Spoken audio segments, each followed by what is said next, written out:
Dear students, आज हम आपके लिए फ्रैक्शंस को कैसे आरोही क्रम में या इंक्रीजिंग ऑर्डर में या अवरोही क्रम में डिक्रीजिंग ऑर्डर में हम अरेंज करते हैं। इसके लिए हम आपके लिए एक स्पेशल ट्रिक्स लेके आए हैं। उस ट्रिक का नाम है difference of numerator and denominator trick students. ठीक है, चलिए तो हम आपको बताएंगे कि हम किस तरीके से न्यूमरेटर और डिनोमिनेटर के डिफरेंस के जरिए हम फ्रैक्शंस को अरेंज करते हैं स्टूडेंट्स। चलिए स्टार्ट करें। तो देखिए स्टूडेंट्स, यहाँ पर मैंने एक आपका ले रखा है निम्नलिखित भिन्नों का आरोही क्रम है। ठीक है ना, एसएससी एग्जाम का क्वेश्चन है स्टूडेंट्स। तो देखिए यहाँ पर 9/13, 11/14, 13/19 ये हमारे पास फ्रैक्शंस दिए गए हैं। इसी टाइप के क्वेश्चंस कॉम्पिटिटिव एग्जाम में फ्रैक्शंस को अरेंज करने के लिए आता है। ट्रिक पता है तो आप इसको सेकंडों में सॉल्व कर सकते हैं, बहुत जल्दी सॉल्व कर सकते हैं। ठीक है ना, अगर स्पीड आपकी अच्छी है तो। चलिए हम स्टार्ट करते हैं। तो इस फ्रैक्शंस को हम कैसे सॉल्व करेंगे स्टूडेंट्स? तो देखिए यहाँ पर ध्यान दीजिएगा, ये 4 ऑप्शंस गिवन है आपको। बात की बात है, हम चेक करेंगे, सॉल्व करेंगे, देखेंगे कौन सा ऑप्शन करेक्ट है। लेकिन उससे पहले जो आपको फ्रैक्शंस दिए गए हैं, इन फ्रैक्शंस को हम क्या देखेंगे कि न्यूमरेटर में से डिनोमिनेटर में से न्यूमरेटर को माइनस करेंगे। तो देखिए स्टूडेंट्स, हम अगर यहाँ पर 13 में से 9 को माइनस करेंगे, 13 - 9, तो मेरे पास आ जाएगा 4। ठीक है ना। अब हम 14 में से 11 को माइनस करेंगे, तो 14 - 11 मेरे पास कितना आ जाएगा? 3। इसी की प्रकार हम 19 में से 13 को माइनस करेंगे, तो मेरे पास आ जाएगा, कितना आ जाएगा? 6। ये हमने डिनोमिनेटर में से न्यूमरेटर को, दूसरे फ्रैक्शन के डिनोमिनेटर में से न्यूमरेटर को और तीसरे फ्रैक्शंस के डिनोमिनेटर में से न्यूमरेटर्स को माइनस करके निकाला है स्टूडेंट्स। तो ये जो आपके नंबर्स आए हैं 4, 3 और 6, इन नंबर्स का हम लेंगे एलसीएम। तो देखिए स्टूडेंट्स, एलसीएम ऑफ 4, 3, 6, तो ये बराबर आपका होता है स्टूडेंट्स 12 के। आप 4, 3 और 6 का एलसीएम ले लें, छोटे नंबर से देख करके पता चल जाता है कि अगर इन तीनों नंबर्स का इसमें डिवाइड हो जाता है तो ये इसका एलसीएम होता है। ठीक है ना, तो सबसे डिवाइड हो जाएगा। एलसीएम लेने के बाद इस एलसीएम में हम इन्हीं नंबर से डिवाइड करेंगे। तो पहले हम 12 में डिवाइड करेंगे स्टूडेंट्स 4 से, ठीक है ना। फिर हम 12 में डिवाइड करेंगे स्टूडेंट्स 3 से, ठीक है ना। फिर हम 12 में डिवाइड करेंगे स्टूडेंट्स 6 से। तो देखिए ये कट करके कितना आ जाएगा? 4 3 जा 12, तो 3 आ गया मेरे पास। यहाँ पे कितना आ जाएगा? 3 4 जा 12, तो 4 आ गया मेरे पास। यहाँ पे कितना आ जाएगा? 6 2 जा 12, तो 2 आ गया मेरे पास। ये नंबर्स मेरे पास स्टूडेंट्स आ गए हैं। ठीक है ना।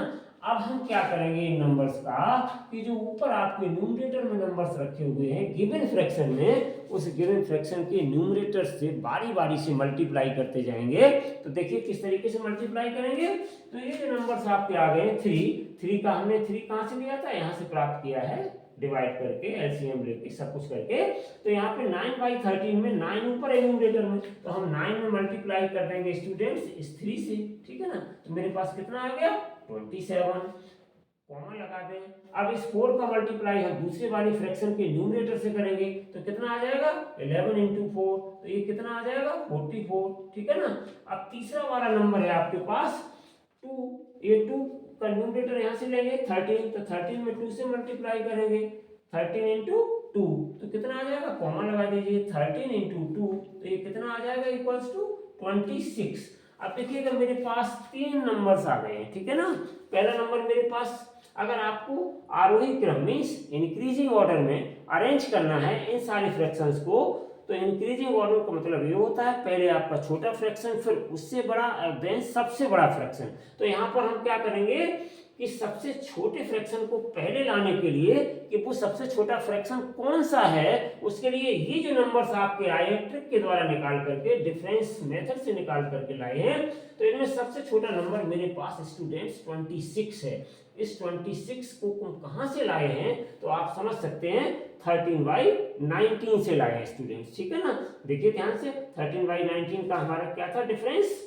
डिफरेंस कितना था मेरा यहाँ पर? जो हमने निकाला था, तो मेरे पास ये डिफरेंस 6 था और ये 6 नंबर यहाँ से 12/6 से हमें मिला था 2 का जब हमने मल्टीप्लाई किया इसी नंबर में 13 में, तो हमें 26 मिला था। तो ये सबसे छोटा नंबर है। तो इस सबसे छोटे नंबर के लिए जो हमारा लिंक फ्रैक्शन है वो 13/19 है। तो ये सबसे छोटा फ्रैक्शन है, तो इस पे हम थोड़ा सा मार्क कर लेते हैं। ये हमारा सबसे छोटा फ्रैक्शन है स्टूडेंट्स, ठीक है ना। अब हम इसके बाद आ जाते हैं इससे बड़ा नंबर कौन सा है, क्योंकि हमें इससे बड़ा वाला फ्रैक्शन लाना है, तो वो हमारे पास है 27 और ये आपका बन के आया था स्टूडेंट्स इस वाले नंबर से, ठीक है ना, इस फ्रैक्शन से। तो इसको हमने मार्क कर लिया। अब तीसरे नंबर पर कौन सा जाएगा, ये पहले नंबर पे जाएगा, आप ऐसे याददाश्त के लिए लिख सकते हो। ये आपका दूसरे नंबर पे जाएगा, ये वाला, ये आपका दूसरे नंबर पे जाएगा फ्रैक्शन। और अब इसके बाद लास्ट वाला कौन सा है, सबसे बड़ा नंबर, ये 44 है। इस 44 को हम देखेंगे तो ये बीच वाला फ्रैक्शन है, तो ये आपका स्टूडेंट्स तीसरे नंबर पे जाएगा।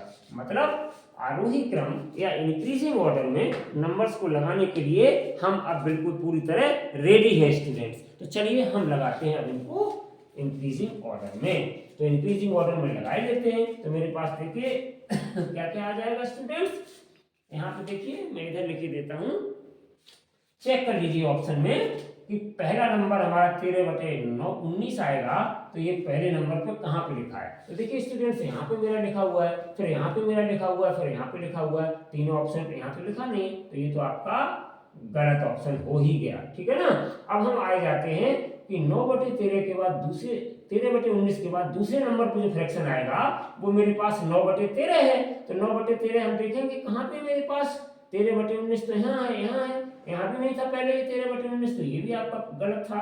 अब ये दोनों फ्रैक्शन देखिए, 13/19 पहले नंबर पे है, दूसरे नंबर पर 9/13 चाहिए, वो यहाँ पे है, यहाँ पे नहीं है, तो इसका मतलब ये भी ऑप्शन गलत है। और तीसरे नंबर पर फ्रैक्शन चाहिए 11/14, तो वो यहाँ पे रखा हुआ है। मतलब 13/19 लेस देन 9/13 लेस देन 11/14, तो ये स्टूडेंट्स बी ऑप्शन आपका करेक्ट ऑप्शन हो गया।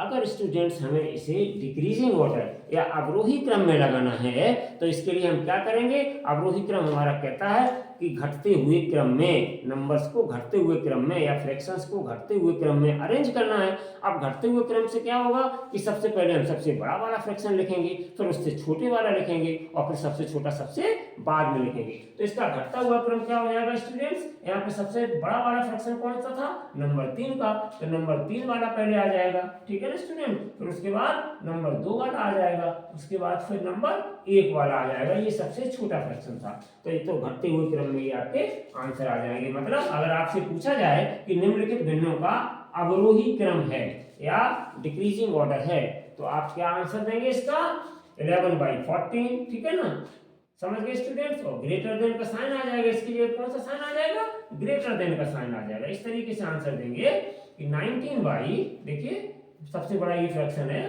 तो 11/14 और ग्रेटर देन दूसरे नंबर का कौन सा था, ये वाला नंबर था, तो 9/13 और ग्रेटर देन तीसरे नंबर पे ये चला जाएगा, ठीक है ना, 3 2 1 हो जाएगा, तो 13/19 ये आपका सबसे छोटा नंबर था। तो इस तरीके से तो हमारा ये कौन सा ऑर्डर हो गया, ये हमारा हो गया अवरोही।